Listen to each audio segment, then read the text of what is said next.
if you're listening to this late at night, maybe sitting in your living room right now. Or lying in bed. Yeah, exactly, lying in bed. There is this, this underlying assumption of safety that you have. Yeah. You've locked the doors, you've turned off the lights, the perimeter is secure. You know the layout of your home. Right. You know it so well, you can navigate it blindfolded. But the file we are opening today for this deep dive, it's a highly classified document designated simply as File 02. File 02, the ones who stayed. The ones who stayed. And this file proves that your locked door, well, it isn't keeping the threat out. It's actually locking you in with it. Which is a terrifying paradigm shift. It really is. And the dismantling of your safety, it begins with an obsession over one very specific timestamp, which is 2:17 a.m. The timeline is incredibly critical here. We're looking specifically at an isolated incident in Silver Basin. Silver Basin, Colorado. Yes, Colorado.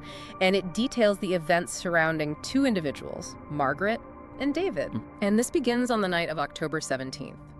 What makes this file just profoundly disturbing is that it completely bypasses the traditional tropes of, an external home invasion. There's no broken glass or anything. Exactly. Instead, it documents a systemic, almost algorithmic corruption of the domestic environment.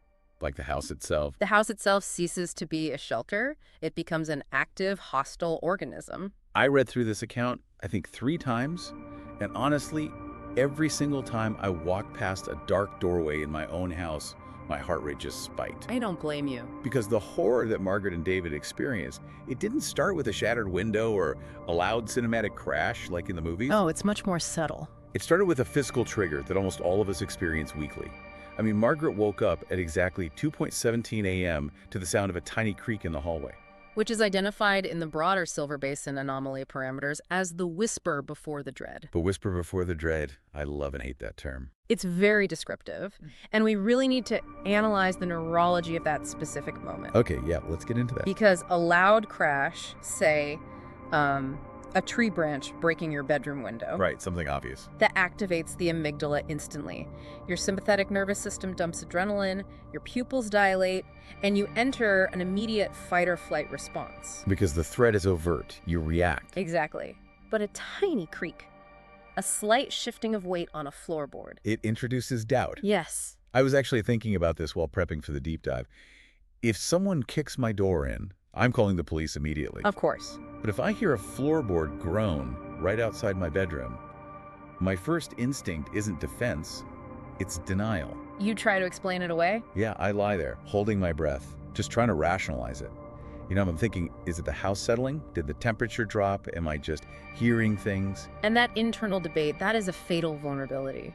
The slight sound breeds paranoia, and it actively delays your defensive response. It weaponizes your own rationality against you.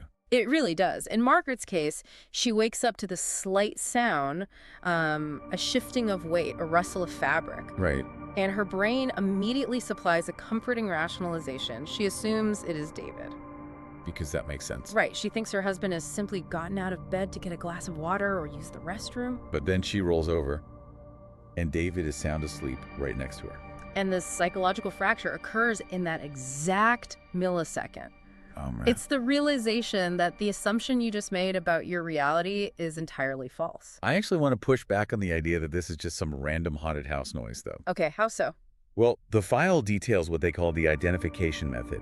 It suggests these subtle auditory triggers at 2:17 a.m. They aren't just random house noises. They're intentional.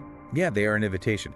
In Margaret's case, it wasn't just a house settling. It was a highly specific mimicry of her husband's weight and his gait. Ah, I see what you mean. Right. It feels less like a ghost making noise and more like, I don't know, a predator testing the fences. A predator testing the fences is a very apt biological comparison, actually. But I think it goes even further than that. Yeah.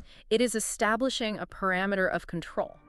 By mimicking a sound associated with domestic safety, the familiar footstep of a spouse, Right. the entity is intentionally subverting her baseline reality. It is a calculated notification. Like it's telling her the rules have changed.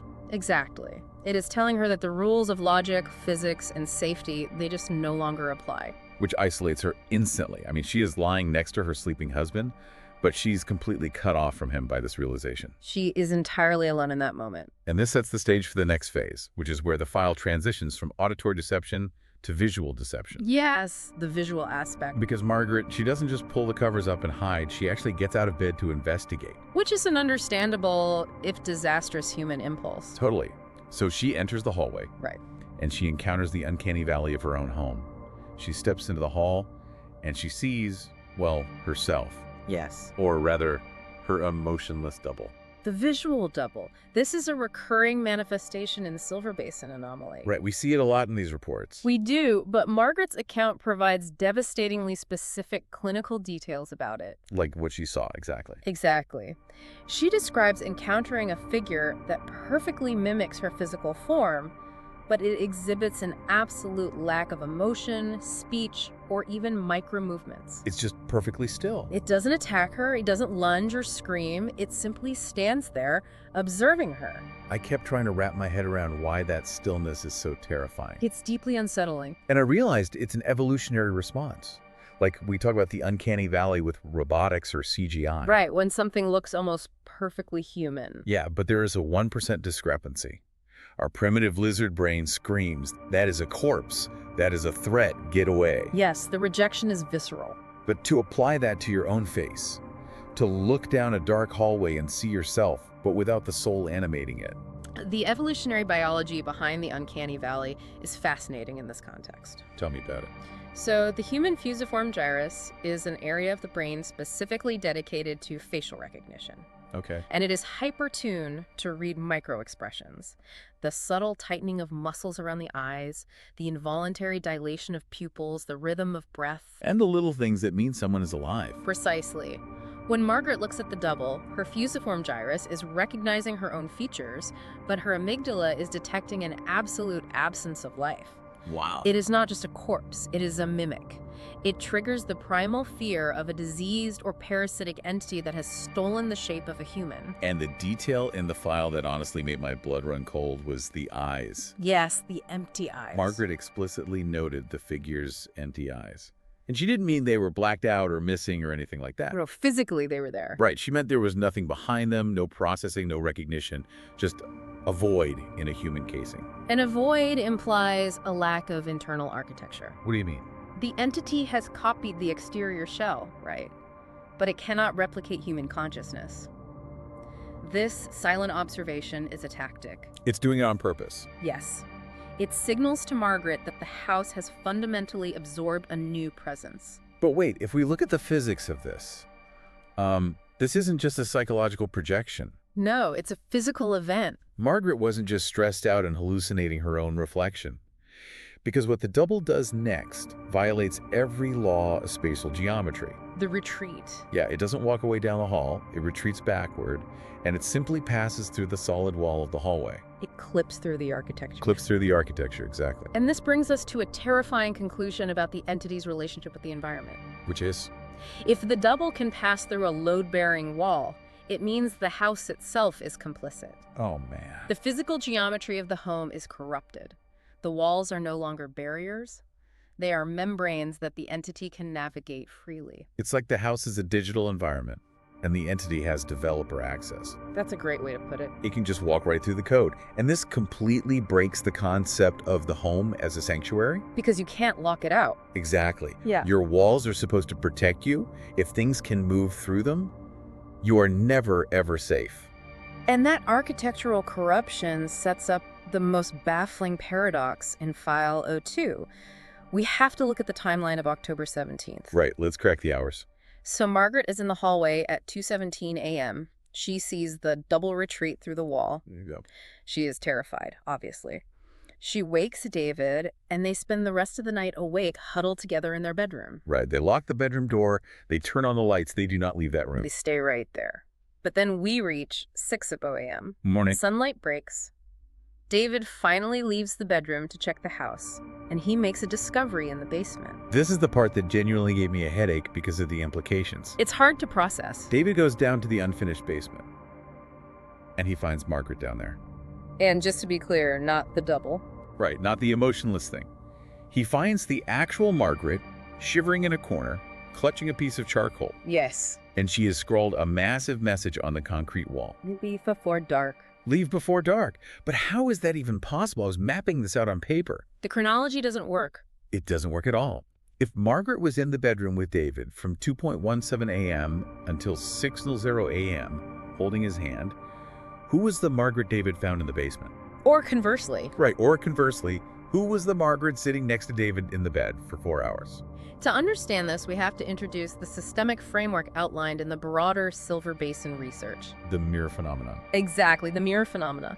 The file categorizes this spatial and temporal breakdown into 3 distinct stages. Okay, walk us through them. Stage 1 is the reflection lag. Like a mirror that takes a half second to catch up to your movements. Yes. A minor, horrifying glitch in reality. Precisely. It is the initial desynchronization of the environment. The house is just starting to misalign. But what Margaret and David experienced rapidly escalated to stage 2. Which is autonomy. Autonomy. The double is no longer tied to the victim's immediate actions. It operates independently within the corrupted space of the house. So the thing Margaret saw in the hallway, retreating through the wall, that was an autonomous entity. Yes. But the basement discovery indicates an immediate jump to stage 3. Replacement. Replacement. This is where the chronology completely fractures. The Margaret in the basement had been down there for hours, terrified, writing a warning. While the Margaret in the bed had been sitting with David. Yes. The phenomenon didn't just clone her appearance, it splintered her timeline. That is deeply, deeply upsetting. It fundamentally breaks reality. It really does. It implies that for 4 hours in the dark, David was comforting something else. Yes. He was holding the hand of an entity that perfectly mimicked his wife's terror. It acted scared so he would stay. Consider the parasitic wasp. Oh boy, okay. Certain species of wasp lay their eggs inside a host caterpillar. The larvae hatch and consume the caterpillar from the inside out, but they leave the vital organs for last so the host stays alive. That is brutal. It is. The caterpillar continues to walk, feed, and behave normally, completely unaware that it is essentially a hollowed-out vessel being piloted by a foreign entity. Okay, I see where you're going with this. The mirror phenomenon stage 3 operates on a similar, albeit metaphysical, level. Right. The house creates a vessel that acts, reacts, and even feels fear, perfectly mimicking the host to pacify the surrounding environment. In this case, David. That is a horrific analogy, but it makes perfect sense. The entity in the bed wasn't attacking David because it didn't need to. Then no reason to attack. Its goal was pacification.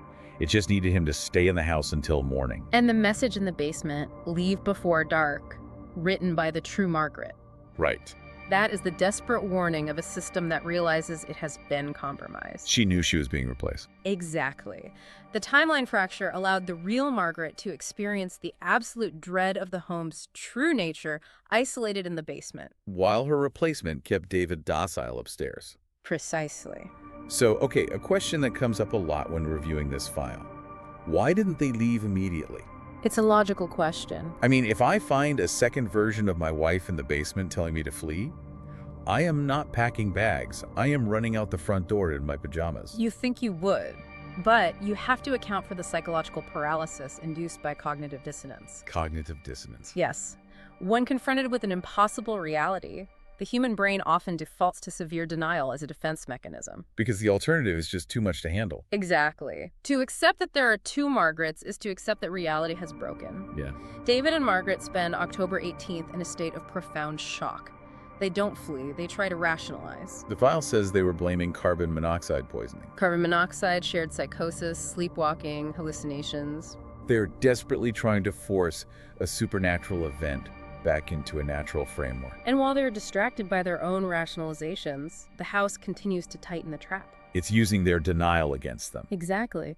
And this brings us to the historical evidence found in the home. Right, the photos. Because this wasn't an isolated, spontaneous event, the house had a methodology. You're talking about the photography.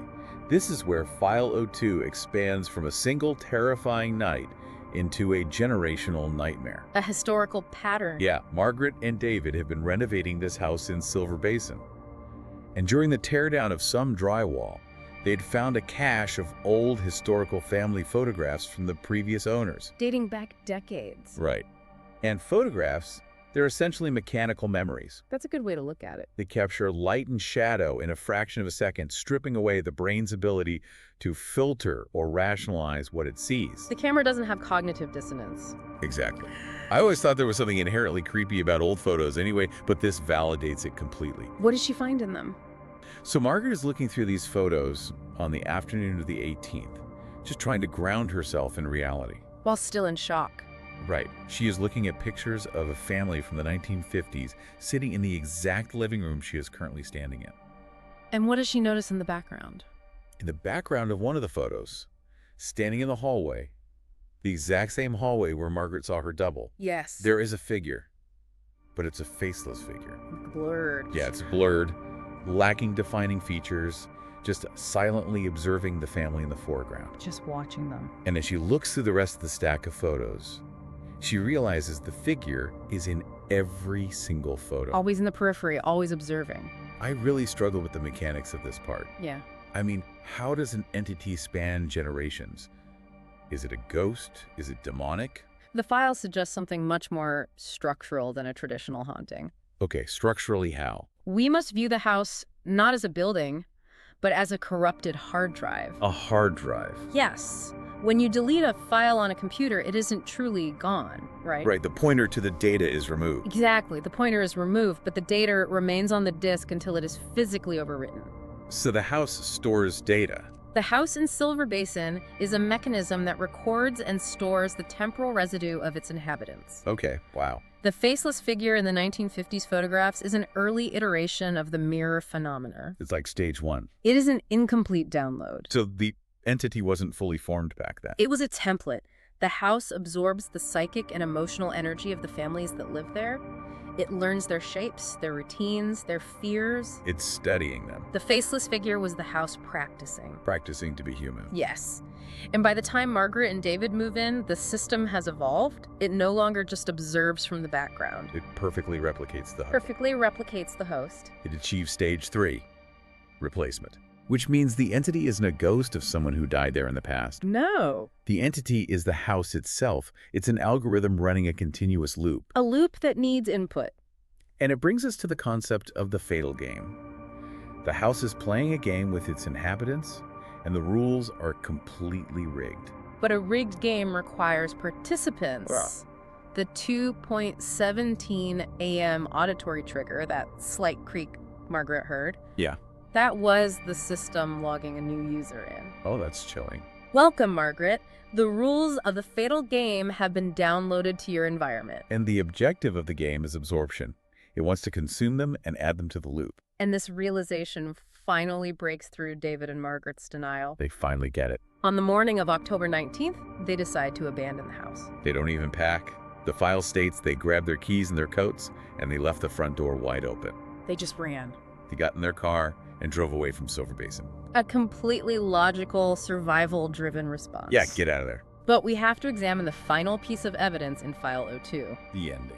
The detail that elevates this from a terrifying encounter to an inescapable horror. The final chilling image. As David puts the car in drive, he looks back at the house. The house they believe they are escaping. Right. The house they know is completely empty because they just ran out of it. And what does he see? He looks up at the second-story bedroom window, and standing there, looking down at the car, are two figures, a man and a woman. Perfectly still. Emotionless. It's Margaret and David, the doubles, the replacements. They're standing side by side, just watching the car drive away. This completely recontextualizes the entire narrative. It changes everything. We assumed that by leaving, Margaret and David had won. They survived the haunting and escaped. Right, they survived the horror movie. But the presence of the two figures in the window implies a much darker outcome. It implies they didn't escape at all. If stage 3 of the mere phenomenon is replacement, what if the Margaret and David in the car are the copies? What if the house... What if the house won? Exactly. Think back to the parasitic wasp analogy. Oh, God. Does the caterpillar know it has been hijacked? No, it just goes about its day. The Margaret and David driving away possess all the memory, all the fear, and the profound relief of escape. They think they survived. They believe they are human.